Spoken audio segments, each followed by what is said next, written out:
दोस्तों नमस्कार। आज की वीडियो एक ऐसे टॉपिक पर होने जा रही है जो शायद आपने डॉक्टर के पर्चे पर देखा हो, किसी मेडिकल रिपोर्ट में पढ़ा हो या किसी हेल्थ वीडियो में सुना हो, लेकिन समझ नहीं आया हो। जैसे डॉक्टर ने कहा दर्द एंटीरियर साइड पर है, या रिपोर्ट में लिखा था मेडियल लिगामेंट में प्रॉब्लम है, या किसी ने बताया यह नर्व प्रॉक्सिमल एंड पर दब रही है।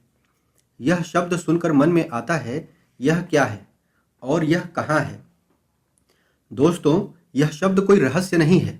यह वह भाषा है जिससे दुनिया भर के डॉक्टर्स, साइंटिस्ट्स और हेल्थ एक्सपर्ट्स शरीर के हर हिस्से को, हर दिशा को और हर स्थान को एक ही तरीके से डिस्क्राइब करते हैं।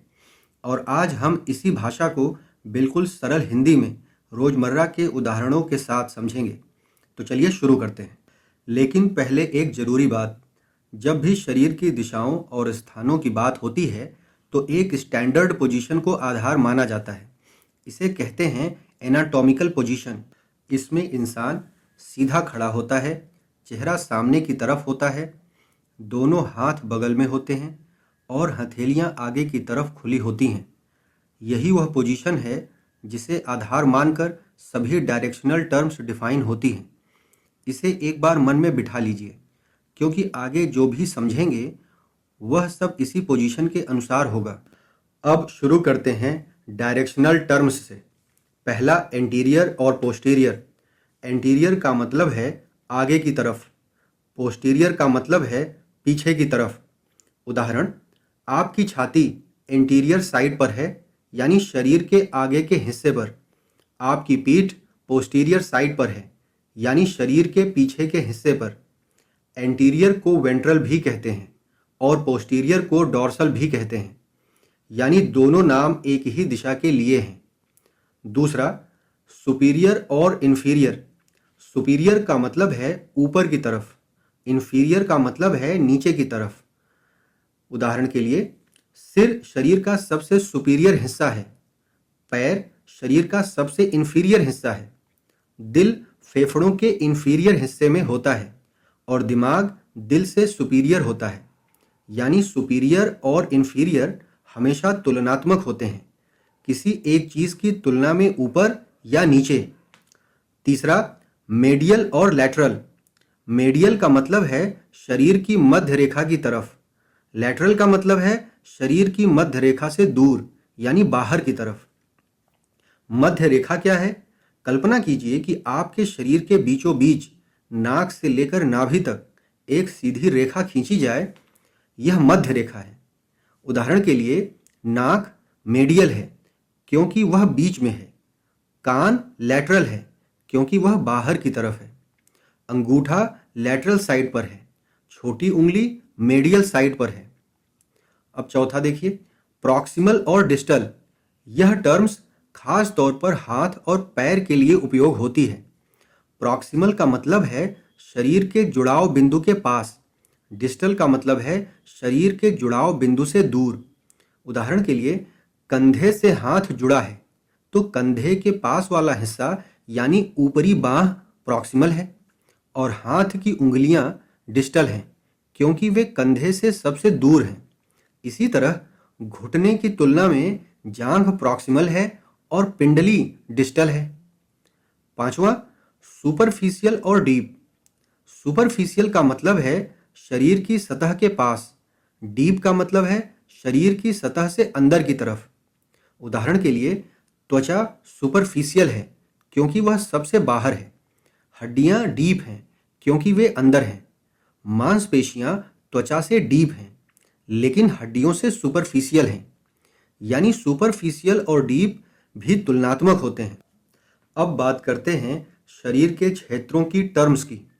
यह टर्म्स शरीर के स्पेसिफिक हिस्सों को नाम देती हैं। सर्वाइकल, यह गर्दन के क्षेत्र को कहते हैं। जब डॉक्टर कहें सर्वाइकल पेन तो इसका मतलब है गर्दन में दर्द। थोरासिक, यह छाती के क्षेत्र को कहते हैं। थोरासिक कैविटी में दिल और फेफड़े होते हैं। लंबर, यह कमर के निचले हिस्से को कहते हैं। जब कोई कहे लंबर पेन तो इसका मतलब है कमर के निचले हिस्से में दर्द। यह बहुत आम समस्या है और इसीलिए यह टर्म आपने ज़रूर सुनी होगी। अब बात करते हैं हाथ और पैर की स्पेसिफिक टर्म्स की।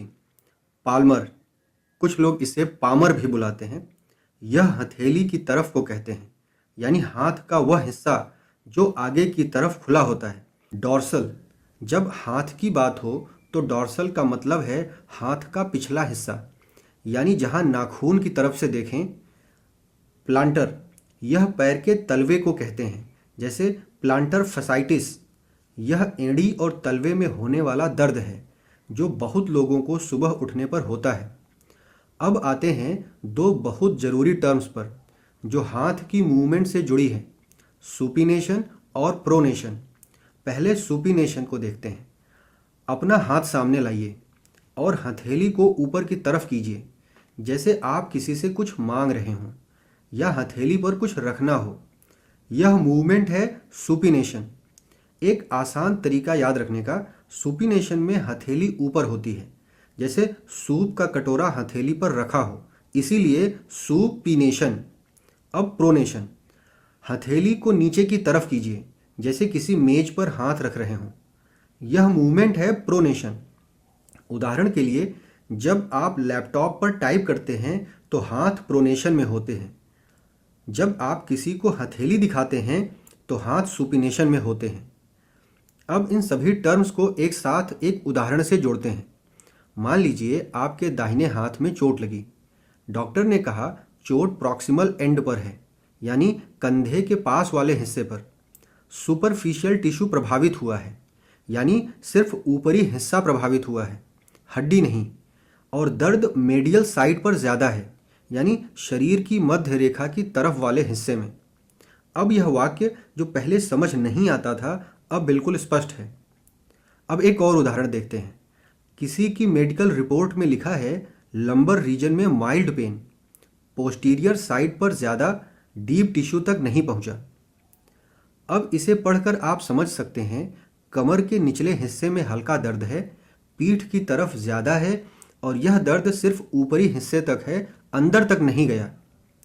तो यदि एक वाक्य में समझना हो, एनाटॉमिकल टर्म्स वह भाषा है जिससे शरीर के हर हिस्से को, हर दिशा को और हर स्थान को बिना किसी कंफ्यूजन के बिल्कुल सटीक तरीके से डिस्क्राइब किया जाता है। और यहीं से एक ज़रूरी बात समझ आती है। अगली बार जब आप डॉक्टर के पास जाएं या कोई मेडिकल रिपोर्ट पढ़ें या कोई हेल्थ वीडियो देखें तो यह शब्द सुनकर घबराइए मत, क्योंकि अब आप जानते हैं कि यह शब्द कोई रहस्य नहीं है। यह बस शरीर को समझने की एक सरल और सटीक भाषा है, और आज से यह भाषा आपकी भी है। तो दोस्तों, आज की वीडियो में बस इतना ही। आज हमने समझा कि शरीर की दिशाओं और क्षेत्रों को डिस्क्राइब करने वाली टर्म्स क्या होती हैं और इन्हें रोज़मर्रा की ज़िंदगी से कैसे जोड़कर समझा जा सकता है। अगर यह वीडियो आपको पसंद आई हो और आपको लगता हो कि यह जानकारी दूसरों के काम भी आ सकती है तो वीडियो को लाइक ज़रूर करें, अपने परिवार और दोस्तों के साथ शेयर करें और हमारे चैनल को सब्सक्राइब करें ताकि ऐसी ज़रूरी और सरल जानकारी आप तक हमेशा पहुंचती रहे।